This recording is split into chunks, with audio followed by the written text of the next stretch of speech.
कशी चालतो मला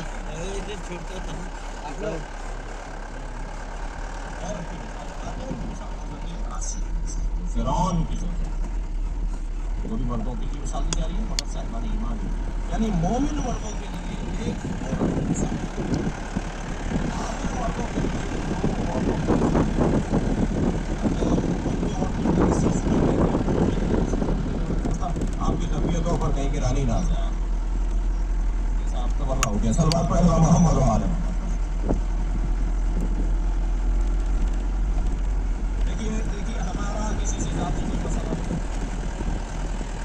हमारी तो जात का कोई रुहानी नहीं है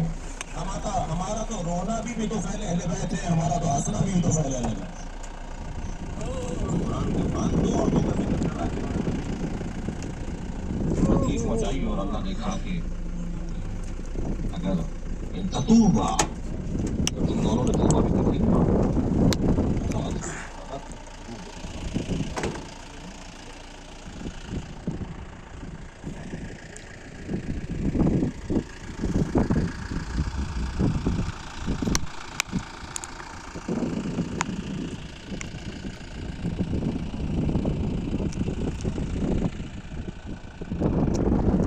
इसी साल तो शाशी में बहुत पानी है यार भाई यार।